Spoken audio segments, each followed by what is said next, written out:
Before you read Amos chapters 1 and 2, it helps to know who Amos was and why his words were so strong. Amos was not a king, a priest, or a famous scholar. He was a shepherd and a fig farmer from Tekoa in Judah. He lived around 760 BC, when the northern kingdom of Israel was rich and powerful under King Jeroboam II. On the outside, Israel looked successful.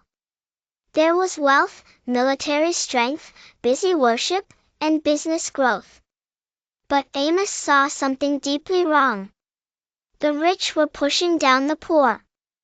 Courts were unfair. Some people acted religious on the outside, but they ignored justice and kindness.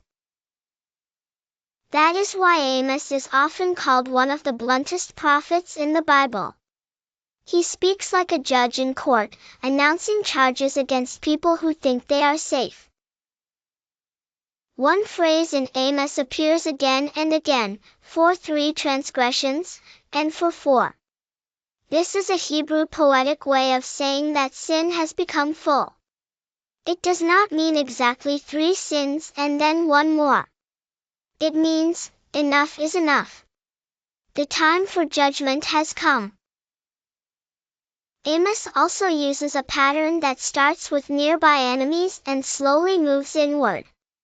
He speaks first about Damascus, Gaza, Tyre, Edom, Ammon, Moab, then Judah, and finally Israel. At first, listeners might agree with every warning. Then they realize the strongest message is for them. This is sometimes called the judgment circle. It is a clever way of showing that no nation is too far away from God's justice, and not even God's own people are exempt if they refuse what is right. Another important picture in Amos is the roaring lion. The Lord will roar from Zion means that God's warning is not small or ordinary. A lion's roar is a sign that danger is near. Amos is telling people to listen carefully. A major theme in Amos is that wealth without justice is dangerous.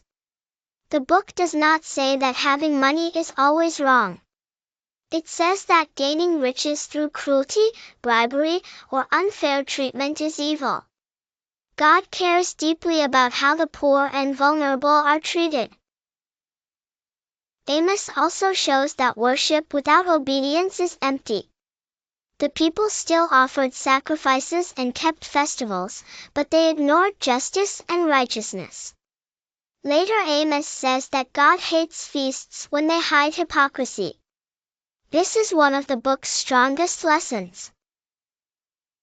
In chapters 1 and 2, Amos begins by naming the sins of other nations. Damascus is condemned for brutal warfare. Gaza is judged for slavery and forced deportation. Tyre is accused of breaking trust and selling people. Edom is punished for merciless violence. Ammon is condemned for shocking cruelty in war. Moab is rebuked for desecrating human remains. Then Amos turns to Judah and Israel. Judah is guilty of rejecting God's law. Israel is guilty of selling the righteous for silver, crushing the poor, and silencing truth. The message becomes clear: knowing God's name does not protect people if they live in selfish and unjust ways. Amos is heavy with warning, but it is also a call to change before it is too late.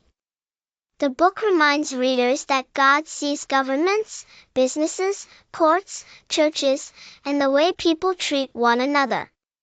He sees everything.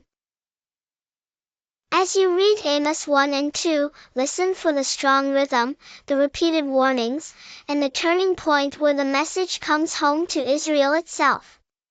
The prophet is not only speaking about ancient nations.